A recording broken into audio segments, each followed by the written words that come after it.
Welcome back to my channel friends. ಇವತ್ತು ಚಟ್ನಿ ಪುಡಿ ಹೇಗೆ ಮಾಡೋದು ಅಂತ ಹೇಳ್ಕೊಡ್ತಾ ಇದ್ದೀನಿ.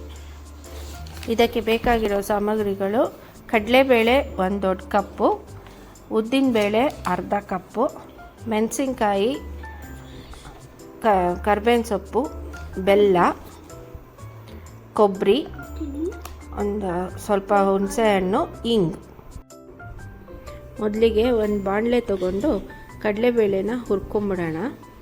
ಸ್ವಲ್ಪ ಕೆಂಪಾಗೋ ಥರ ಹುರ್ಕೋಬೇಕು. ಸೀಸಬಾರ್ದು, ಸ್ವಲ್ಪ ಕೆಂಪಾಗಬೇಕು. ಈ ಥರ ಬಣ್ಣ ಬರಬೇಕು.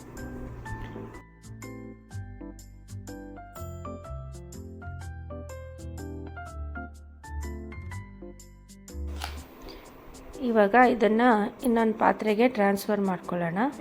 ಅದು ಸ್ವಲ್ಪ ತಣ್ಣಗಾಗೋದ್ಮೇಲೆ ಮಿಕ್ಸಿಗೆ ಹಾಕ್ಕೊಳ್ಳೋಕ್ಕೆ ಆಗತ್ತೆ. ಈಗ ಉದ್ದಿನಬೇಳೆ ತೊಗೊಂಡಿರ್ತೀವಲ್ಲ, ಅದನ್ನು ಸ್ವಲ್ಪ ಕೆಂಪಾಗೋ ಥರ ಹುರ್ಕೋಬೇಕು. ಮೀಡಿಯಮ್ ಫ್ಲೇಮಲ್ಲಿ ಇರಬೇಕು, ತುಂಬ ಲೋ ಫ್ಲೇಮು ಏನು ಬೇಡ. ಈ ಕಲರ್ ಬರೋವರೆಗೂ ಹುರ್ಕೋಬೇಕು.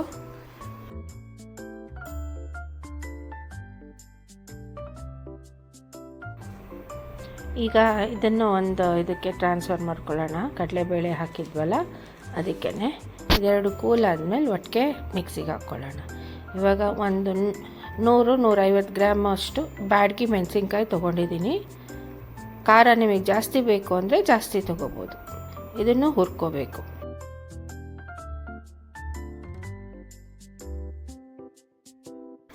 ನಾನಿಲ್ಲಿ ಬ್ಯಾಡಗಿ ಏನಕ್ಕೆ ತೊಗೊಂಡಿದ್ದೀನಿ ಅಂದರೆ ಕಲರ್ ತುಂಬ ಚೆನ್ನಾಗಿ ಬರುತ್ತೆ ಅಂತ. ಸ್ವಲ್ಪ ಬಿಸಿಲಿಗಿಟ್ಟಿದ್ರಿಂದ ಬೇಗನೆ ಇದಾಯಿತು, ಫ್ರೈ ಆಗುತ್ತೆ ಅದು. ಇದನ್ನು ಹುರ್ಕೊಂಡು ಒಂದು 3-4 ನಿಮಿಷ ಹುರಿದ್ರೆ ಸಾಕು. ಏಕೆಂದರೆ ಬಿಸಿಲಿಗಿಟ್ಟಿದ್ನಲ್ಲ, ಅದಕ್ಕೋಸ್ಕರ ಹುರ್ಕೊಂಡ್ರೆ ಸಾಕು.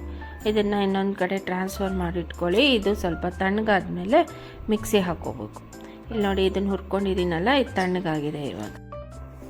ಇವಾಗ ಇದನ್ನು ಮಿಕ್ಸಿಗೆ ಹಾಕ್ಕೊಂಡು ಸ್ವಲ್ಪ ತರತರಿಯಾಗಿ ರುಬ್ಕೋಬೇಕು. ಮೆಣಸಿನ್ಕಾಯಿನೂ ತರತರಿಯಾಗಿ ರುಬ್ಕೋಬೇಕು, ಅದೇ ಥರನೇ.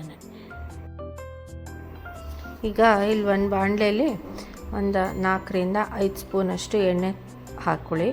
ಒಗ್ಗರಣೆ ಮಾಡ್ಕೋಬೇಕು ಇದನ್ನು ನಾವು.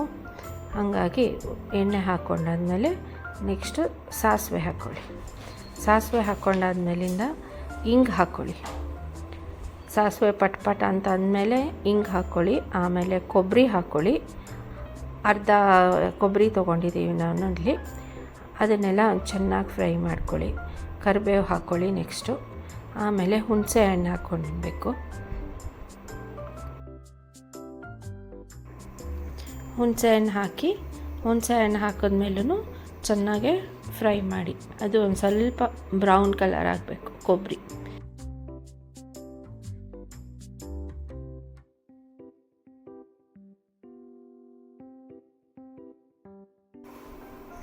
ಇದೊಂಚೂರು ಬ್ರೌನ್ ಕಲರ್ ಆದಮೇಲಿಂದ ಒಂದು ಸ್ವಲ್ಪ ಬೆಲ್ಲ ತೊಗೊಂಡಿದ್ದೀವಲ್ಲ, ಅದು ಹಾಕಿ.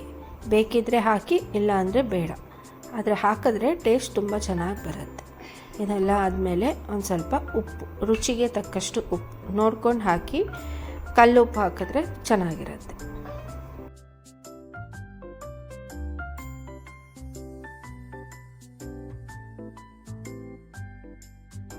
ಇದೆಲ್ಲ ಚೆನ್ನಾಗಿ ಹುರಿದಾದ್ಮೇಲಿಂದ ಸ್ವಲ್ಪ ತಣ್ಣಗಾಗಕ್ಕೆ ಬಿಡಿ.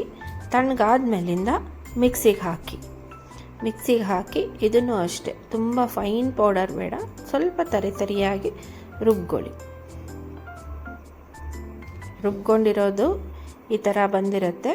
ಇದನ್ನು ಮೆಣಸಿನ್ಕಾಯಿ, ಕಡಲೆಬೇಳೆ ಎಲ್ಲ ರುಬ್ಕೊಂಡಿರೋ ಇದಕ್ಕೆ ಮಿಕ್ಸ್ ಮಾಡಿ. ಇದನ್ನು ಇನ್ನೊಂದು ರೌಂಡ್ ಮಿಕ್ಸಿ ಗ್ರೈಂಡ್ ಮಾಡಿಕೊಂಡು ಆಮೇಲಿಂದ ನಮ್ಮ ಚಟ್ನಿ ಪುಡಿ ರೆಡಿಯಾಗಿರುತ್ತೆ. ನೋಡಿ, ಈ ಥರ ಬಂದಿರುತ್ತೆ. ಇದನ್ನು ಏರ್ ಟೈಟ್ ಕಂಟೈನರಲ್ಲಿ ಇಟ್ಟರೆ ಸ್ವಲ್ಪ ತಣ್ಣಗಾದ್ಮೇಲೆ ಹಾಕಿಡಿ. 1 ತಿಂಗಳಾದರೂ ಏನೂ ಆಗಲ್ಲ.